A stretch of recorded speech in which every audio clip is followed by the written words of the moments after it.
삶의 자리에서 슬퍼할 때와 멈추어야 할 때를 잘 구별하는 것은 정말 귀한 믿음의 모습입니다. 우리아의 아내가 낳은 아이, 즉 밧세바가 아이를 낳았습니다. 참 그 죄악 속에서 생명의 축복이 일어난 것이지요. 그런데 그 아이가 태어나자마자 많이 아프게 되어집니다.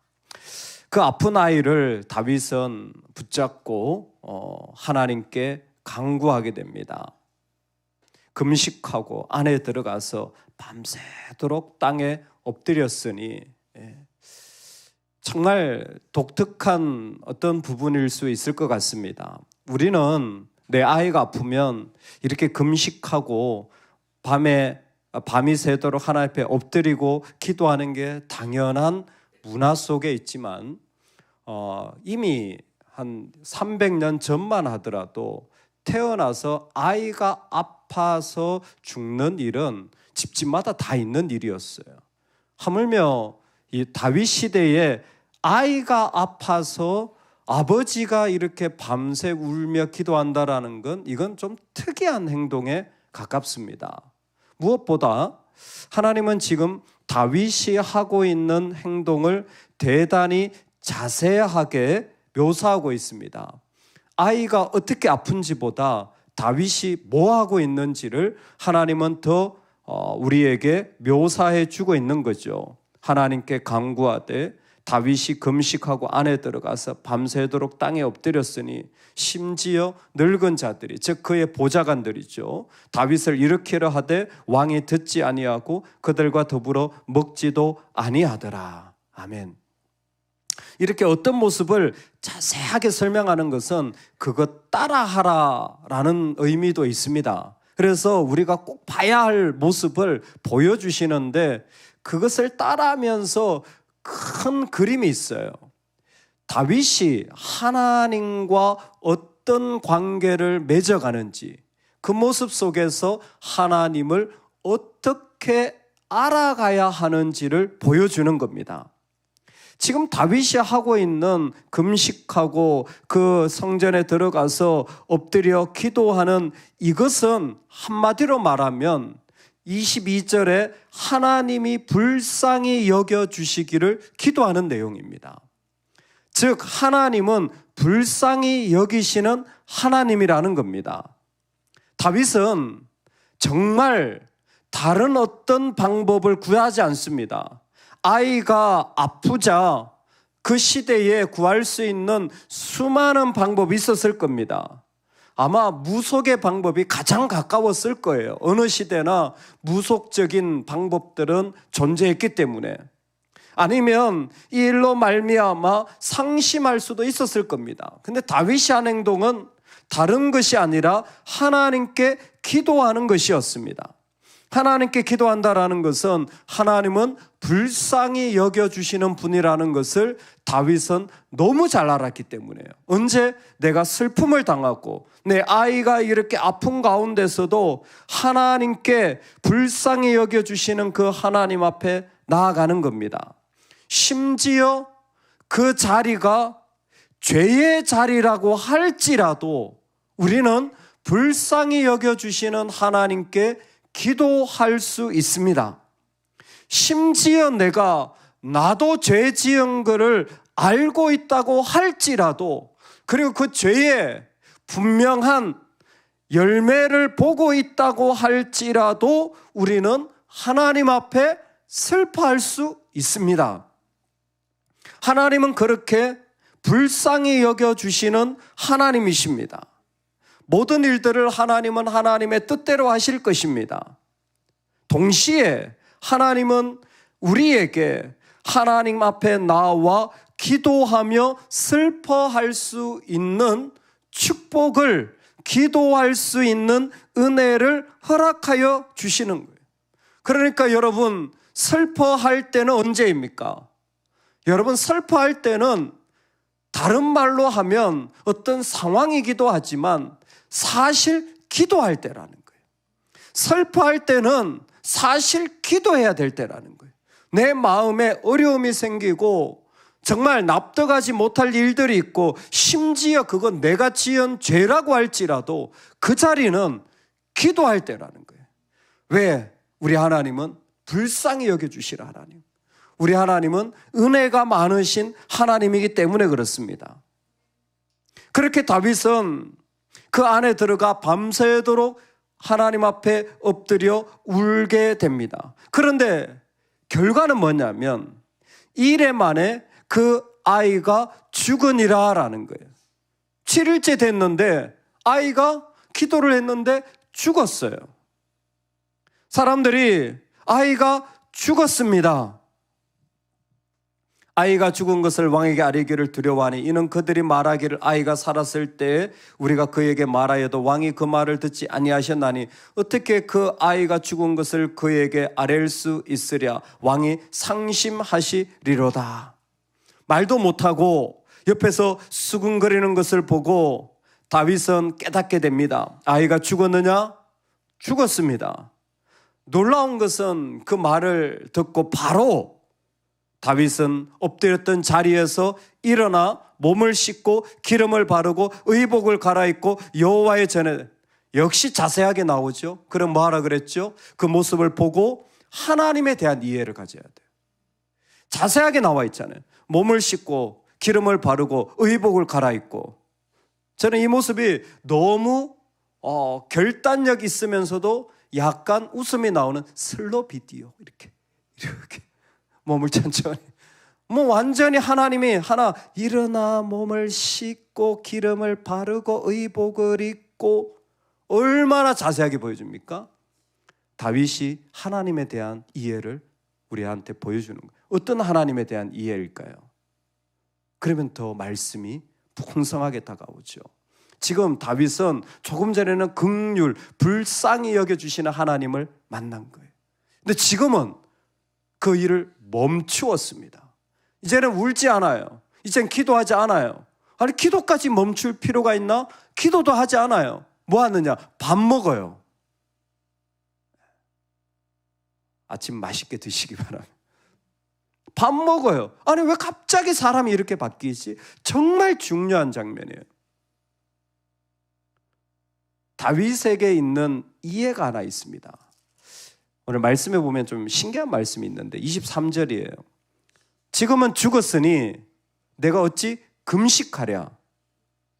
내가 다시 돌아오게 할 수 있느냐? 나는 그에게로 가려니와 그는 내게로 돌아오지 아니하리라.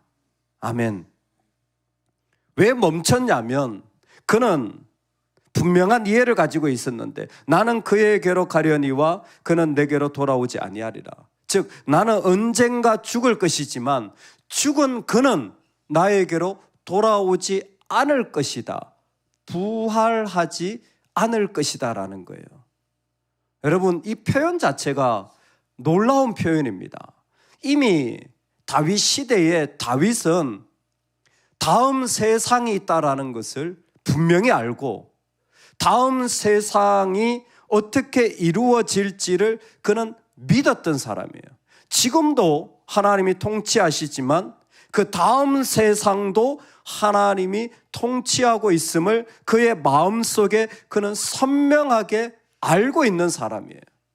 우리가 만약에 정말 부활을 믿는다면, 그래서 그 안에 다시 살아나 우리가 그와 영원히 거할 것을 믿는다면, 지금 이 부활의 초기 개념이 아니라 온전한 부활을 믿는다면 우리도 다윗처럼 멈출 수 있습니다. 아니, 사실은 멈추어야 합니다. 그렇게 슬퍼할 이유가 없어요.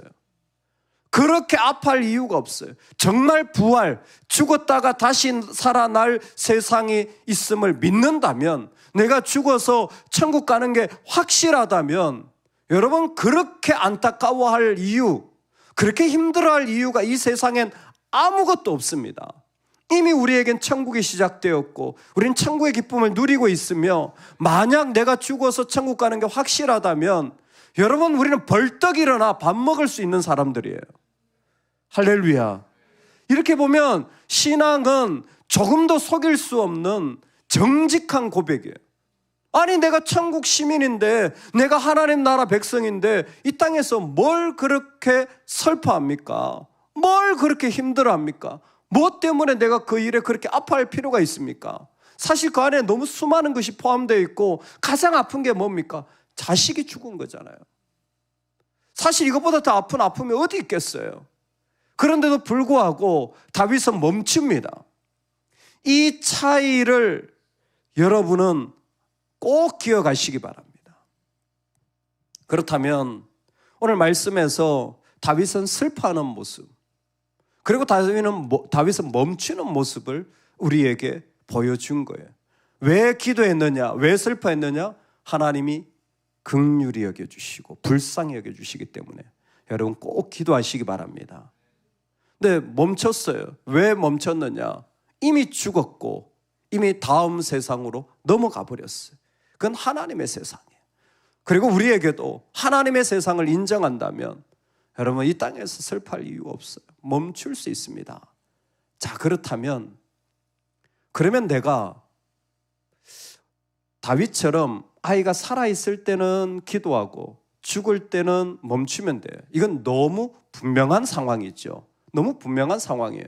그런데 때로는 분명하지 않을 때가 있어요. 내가 언제 슬퍼해야 되고 언제 멈춰야 하지? 내가 언제 빨리 일어나야 되고 언제까지 슬퍼해야 하지에 대한 중요한 모습입니다. 사실 다윗에게서 이 모습이 이미 발견되어졌지만 조금 더 구체적으로 우리에게 이 모습을 설명해 주는 장면이 사도 바울입니다. 사도 바울이 하나님께 3번이나 기도합니다. 3번이나 기도했는데 하나님이 허락해 주십니까? 안 허락해 주시잖아요. 왜 3번 기도했냐면 사도 바울이 정말 놀라운 사역자지만 그의 몸에 질병이 있었어요. 몸의 질병을 그 대사도가 기도해도 하나님이 안 고쳐주셨어요. 3번이나 기도해도 하나님이 고쳐주시지 않습니다.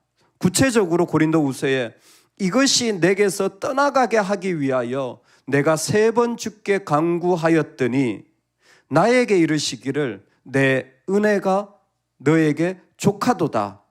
내 능력이 약한 데서 온전하여짐이라. 바로 이 말씀입니다. 여러분, 언제 우리가 슬퍼해야 하며 언제 우리가 멈추어야 합니까? 그건 기도의 응답을 받으면 돼요. 그럼 당연하지. 기도 응답 받았는데 뭐하러 기도합니까? 그렇죠? 기도 응답 받았으면 기도 안 해도 되잖아요. 기도 응답 받았는데 그 기도의 응답이 뭡니까? 사도 바울이 받은 기도의 응답이 뭡니까? 고침받은 겁니까? 확신입니까? 분명하죠. 사도 바울의 기도는 고침받기를 기도했어요. 근데 하나님이 주신 건 뭐냐면 내가 준 것이 충분하다라는 거예요. 이상하다. 나는 병들었는데 근데 하나님은 충분하다라는 거예요. 여러분, 기도의 응답은 하나님에 대한 확신입니다. 하나님이 고쳐주시든 고쳐주시지 않든, 심지어 사도 바울에게는 나는 고쳐지지 않았는데 네가 더 온전하여질 거라는 다른 이상한, 생각하지 않은, 기도하지 않은, 내가 온전하게 해달라고 기도한 게 아니에요. 고쳐달라고 기도한 거예요. 그런데 네가 더 온전한 하나님의 사람으로 설 것이라는 확신을 가지게 된 거예요. 아, 이건 기도할 필요가 없어요. 왜? 응답을 받았기 때문에. 여기에서 한 걸음 더 나아가서 여러분, 기도의 응답을 너무 단순화시키지 마세요. 하나님, 제가 오늘 100만 원 필요한데, 어머 목사님, 제가 새벽에 가서 기도했더니 하나님 오늘 100만 원 주셨어요. 할렐루야입니다. 우리 하나님 주십니다. 100만 원 필요 없는 분들은 기도하지 마세요. 저는 필요해가지고 기도합니다. 하나님 주십니다. 근데 하나님이요, 내가 기도했는데 100만 원을 주신 게 아니라 오늘 저분한테 밥을 갖다 주래. 이게 뭐지? 난 100만 원이 필요한데 저분에게 밥을 갖다 주래요. 그런 감동이 와. 기도의 응답입니까? 아닙니까? 하나님이 나한테 주라고 했으면 그거 응답입니다. 응답 안에는 뭐가 포함되어 있는 줄 아세요? 또 다른 순종이 포함되어져 있습니다. 정말 하나님이 주신 것이라면 거기에는 하나님을 향하여 내가 순종할 게 포함되어져 있어요. 사실 100만을 받아도 그 안에는 순종이 포함되어져 있는 겁니다. 그걸 가장 잘 보여주신 분이 예수님이세요. 이 잔에서 내게서 떠나게 하옵소서. 예수님의 간구는 십자가의 고난이 너무 고통스러워서 이 고난을 당하지 않는 것이 예수님의 기도의 전반부입니다. 근데 예수님의 기도의 후반부는 뭡니까? 주의 뜻대로 하소서. 그래서 예수님 어떻게 하십니까? 또 다른 방향으로 열린 순종의 자리로 걸어가는 거예요. 언제 슬퍼하며 언제 멈춥니까? 내가 하나님에 대하여 확신할 때입니다. 여전히 기도하며 슬퍼하며 내가 기도하며 하나님 앞에 은혜와 긍휼을 구할 자리는 내 안에 하나님이 필요해요. 물론 고침도 필요하고 내 아이도 살아나야 되고 나도 정말 이런 어려움이 있어요. 그런데 그 기도를 하다 보면요, 하나님이 확신을 주시고 응답을 주십니다. 분명히 응답을 주셔요. 그런데 우리가 믿음의 사람들이 하나님에 대한 확신이 있잖아요. 그럼 벌떡 일어나서 밥 드시면 돼요. 즉 내 삶을 믿음으로 순종하며 살아나가면 되는 거예요. 내 믿음의 자리를 순종하며 살아나가면 되는 거예요. 그래서 때로는 기도가요 10초만 해도 되는 기도가 있고요, 때로는 어떤 기도는요 10년을 하고 50년을 해야 되는 기도가 있어요. 그 모든 것은 하나님이 우리에게 주시는 그 확신의 자리로 순종하며 나아가도록 우리를 불러주실 때 우리는 기도의 방향이 바뀌어지는 거예요. 나는 분명히 아이가 낳기를 위해 기도했지만 기도하다 응답이 있잖아요. 순종의 방향으로 기도가 계속 달라지는 거예요. 나는 이제는 아이가 살아나는 게 아니라 하나님 앞에서 왕으로서 살아가야 될 삶의 자리를 걸어가야 되는 거예요.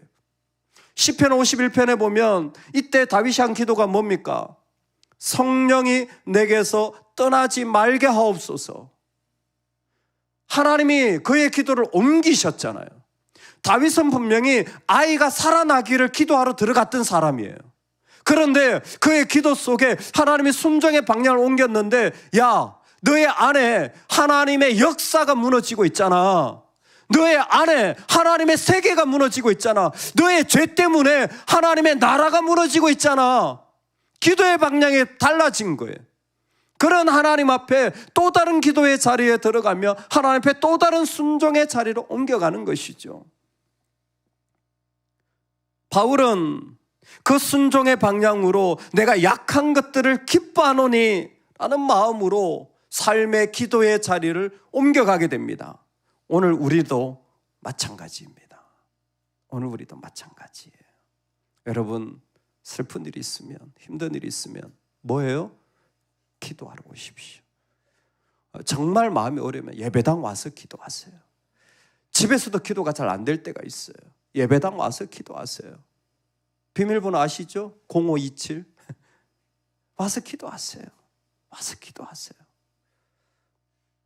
그런데 멈추어야 할 때를 잊지 마세요. 계속 슬퍼할 이유 없습니다.